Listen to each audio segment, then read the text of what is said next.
Oh man, feels good. First and foremost, welcome to another edition of Radio Soul. I'm your host, Brandon Wright, also known as NJS Forever's original New Jack Kid, also representing MOC Radio as I host the Midnight Heat 3 days a week, Monday through Wednesday, 3 to 6 p.m. And with that being said, speaking of the radio show, um, for this week, if MLC this week, the spotlight was on veterans. Additionally, for the Take Me Back Tuesday preview, so just so y'all know, each and every Monday on my radio show, I give a taste of what you can expect when it comes to the old school. Because every Tuesdays we have Take Me Back Tuesdays. Like we play nothing but old school, like literally. So songs from the last 5 decades and maybe a couple from the 50s and the 60s we'll put in as well. And I say that because I actually did that yesterday and today due to the homage that was paid to the man known as Train. I'm talking John Coltrane. Yes, that is one of my musical heroes. Believe it or not, I was really inspired by Coltrane in 1994, over 30 years ago. Can you believe it?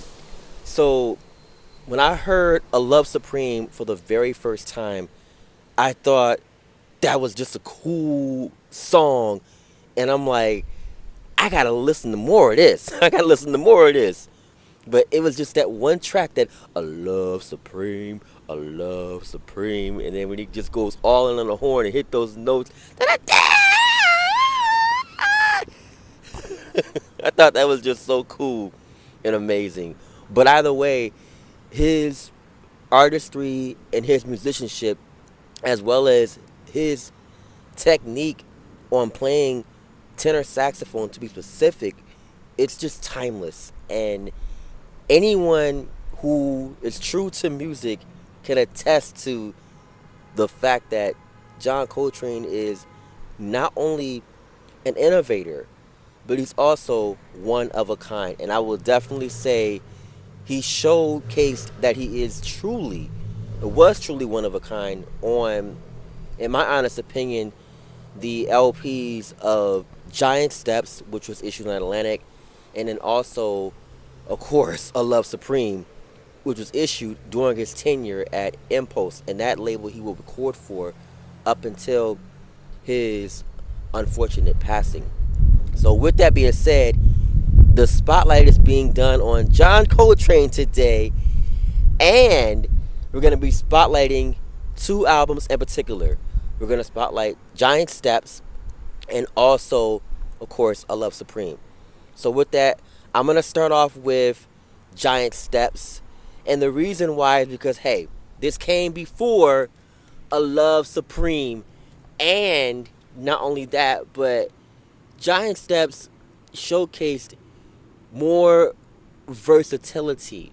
And the reason why I'm saying this is because if you listen to most of his records, I mean, don't get me wrong. I mean, the work that he did with Thelonious Monk, um, Miles Davis, and so many others when he was a sideman and all that before beginning to be a band leader and fronting his own band and so forth, he showcased his versatility.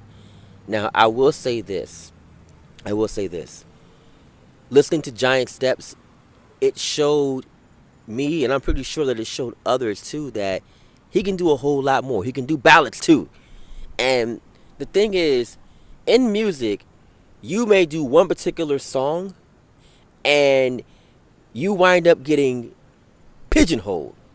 And it's like they want you to keep doing that particular type of music or go in that particular direction, that genre. And, with that being said, Coltrane was able to show that he could do more.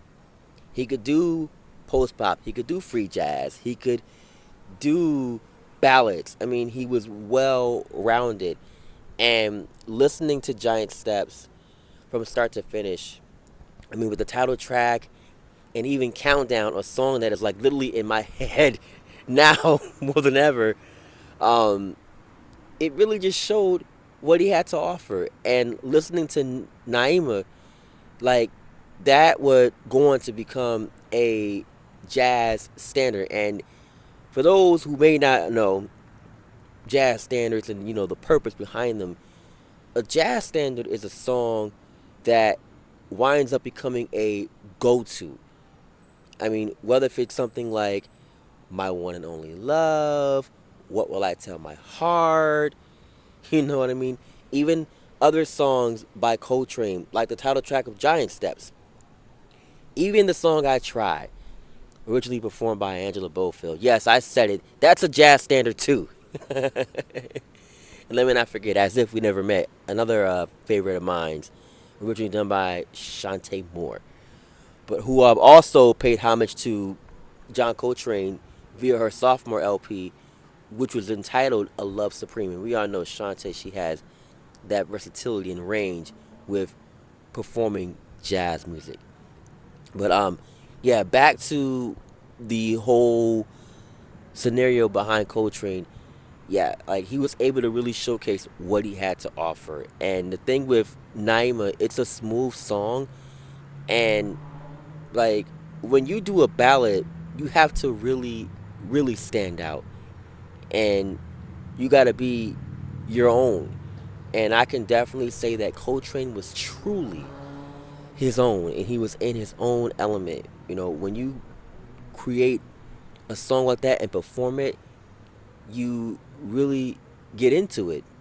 And I can definitely say that he truly got into it.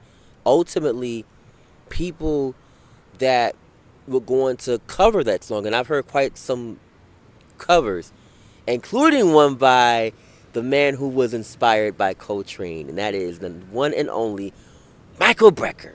And the reason why I bring him up is obviously, again, you listen to his work on tenor, he really had that inspiration from Coltrane. And if you heard his solo on Candy, the second part, when they were going towards the end, when Larry Blackman said, "Ow, baby," and like you could hear the sounds of train when Brecker was blowing towards the end of the song.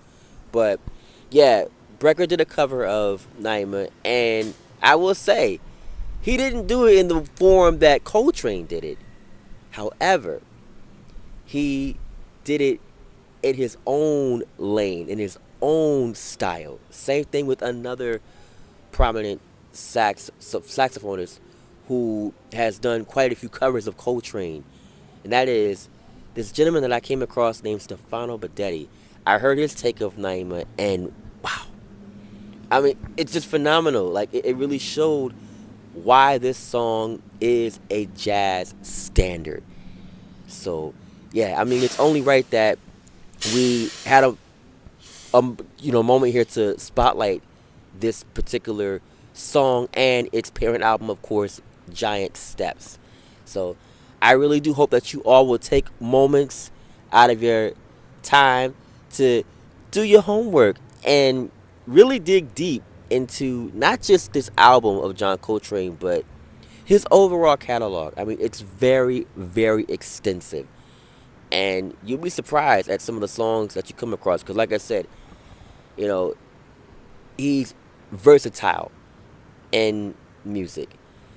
Now that we've mentioned this, this leads me to the second album that we're going to spotlight, and that is "A Love Supreme." So, as I mentioned in the beginning of this presentation, "A Love Supreme," I heard this record when I was 5 years old, and I heard the first track, "Acknowledgement."